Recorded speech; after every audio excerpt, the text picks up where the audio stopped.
उस जगह पर 500 साल तक मुसलमान नमाजें पढ़े। कांग्रेस के जीवी पंत मुख्यमंत्री थे, रात के अंधेरे में उसमें मूर्तियां रख दी गई। 1986 में लॉक्स खोले गए, बगैर मुसलमानों को सुने। बूटा सिंह शिलान्यास कर दिए। Supreme court is supreme but not infallible, ये उन्होंने कहा था। मैं फिर से कह रहा हूं, अगर जीबी पंत मूर्तियां हटा देते तो क्या आज ये दिन देखना पड़ता हमारे को? जब जीबी पंत चीफ मिनिस्टर थे तो उस जगह पर 500 साल तक मुसलमान नमाजें पढ़े। कांग्रेस के जीवी पंत मुख्यमंत्री थे, रात के अंधेरे में उसमें मूर्तियां रख दी गई। मेरी मस्जिद थी, है और रहेगी। उन्होंने मूर्तियां नहीं निकाले। और फिर वहाँ पे कलेक्टर थे जिनका नाम था नायर साहब मस्जिद बंद करा के वहाँ पर पूजा शुरू कर दिए। और 1950s में नायर साहब जनसंघ के पहले मेंबर ऑफ पार्लियामेंट बने। फिर 1986 में लॉक्स खोले गए, बगैर मुसलमानों को सुने। बूटा सिंह शिलान्यास कर दिए। 6 दिसंबर 1992 को सुप्रीम कोर्ट को ये वादा करके बीजेपी संघ परिवार बाबरी मस्जिद को डिमोलिश कर दिए, शहीद कर दिए। और बीजेपी के पास ये मुद्दा कब आया? आपको मालूम?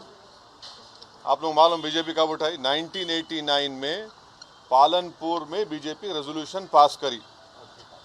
विश्व हिंदू परिषद जब फॉर्म हुई, जब तो राम मंदिर नहीं था। महात्मा गांधी बोले क्या? महात्मा गांधी इस बारे में बोले, उन्होंने तो बहुत बड़े, उन्होंने तो हे राम बोल के मारने वाला गोली मारा उनको, गोडसे, उनके ज़बान से ही तो निकला था। वो बोले क्या? नहीं बोले। तो ये पूरा एक सिस्टमेटिक तरीके से भारत के मुसलमानों से ये बाबरी मस्जिद को छीन लिया गया। सुप्रीम कोर्ट का यकीनन फैसला है। सुप्रीम कोर्ट हमारे मुल्क की आखिरी एपेक्स कोर्ट है।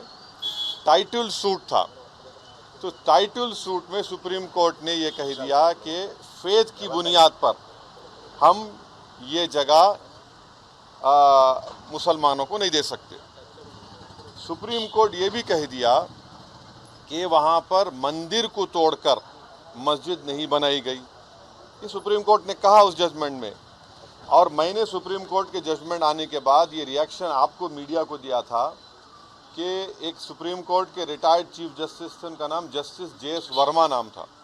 उन्होंने सुप्रीम कोर्ट के बारे में कहा था कि supreme court is supreme but not infallible, ये उन्होंने कहा था। मैं फिर से कह रहा हूँ, और मैंने उस वक्त ये कहा था कि ये जजमेंट आने के बाद ऐसे कई मुद्दे खुल जाएंगे, जिसको अंग्रेजी में बोलते हैं Pandora box will be open. और आज आप देख रहे हैं कि हर जगह पर संघ परिवार जाकर ये बोलता है कि नहीं, यहाँ पर मस्जिद नहीं थी। ये मेरा मानना है, ये मेरा बोलना है, और हम ये बोल रहे हैं। अगर जीबी पंत मूर्तियाँ हटा देते तो क्या आज ये दिन देखना पड़ता हमारे को? अगर 1986 में ताले नहीं खोले जाते तो क्या आज ये दिन आता? क्या अगर 6 दिसंबर को बाबरी मस्जिद डेमोलिशन नहीं होता तो क्या ये दिन देखना पड़ता?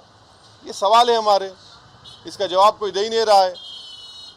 और फिर ऊपर से जो अपने आप को सेकुलर बोलते हैं, वो बोल रहे हैं कि दिल्ली का मुख्यमंत्री और जो अलायंस में है, हम हर ट्यूसडे को सूरजकंड पाठ और हनुमान चालीसा स्कूल में, गवर्नमेंट स्कूल में पढ़ाएंगे। गवर्नमेंट स्कूल का कोई रिलीजन होता है क्या? हाँ, अभी तो सबका झगड़ा चल रहा है। क्या झगड़ा है ये? झगड़ा क्या है? अगर मोदी नहीं रहते तो हम भी चले जाते। हम उन सब से पूछ रहे कि बताओ, ये जो मैं बातें कर रहा हूँ, 3 इंपॉर्टेंट इंसिडेंट्स बोल रहा हूँ। जीबी पंत जब चीफ मिनिस्टर थे 1986, 6 दिसंबर 1992, इस पर क्या बोलना है आप लोगों का? बोलो। कोई नहीं बोलता। इसलिए नहीं बोलता क्योंकि सबको मेजॉरिटी कम्युनिटी के वोट्स को हासिल करने का झगड़ा है। और नरेंद्र मोदी ये काम करके मेजॉरिटी वोट्स को कंसोलिडेट करना चाहते हैं, और इससे एक पैगाम दे रहे हैं भारत के मुसलमानों के कि आपका भारत की पॉलिटिक्स में आपका क्या मुकाम है, आपकी प्लेस क्या है, ये बताया जा रहा है।